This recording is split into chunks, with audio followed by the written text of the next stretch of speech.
Babae tayo, babae na lang. Good evening nga pala mga idol. Bolanjay nga pala ang alipin ng salipin dito sa Taiwan. Kung mapapansin natin, meron ihawan dito.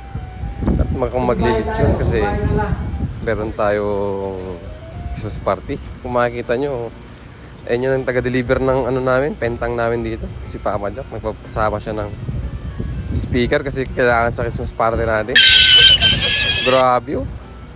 Ayun oh, nagpe-prepare na tayo. Para ano.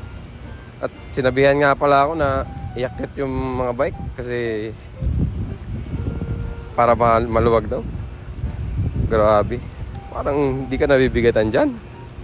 Oh, isang kamay mo lang yan. Grabe naman. At meron ka pang pa-flex. Grabe naman. Gago! Ano to? Ayan nga pala yung bike natin. Medyo di na nagagamit eh. Nilalamig. At ito yung mga kakambal niya. Tsaka yung isa dito kay Master Dexter. Thank you!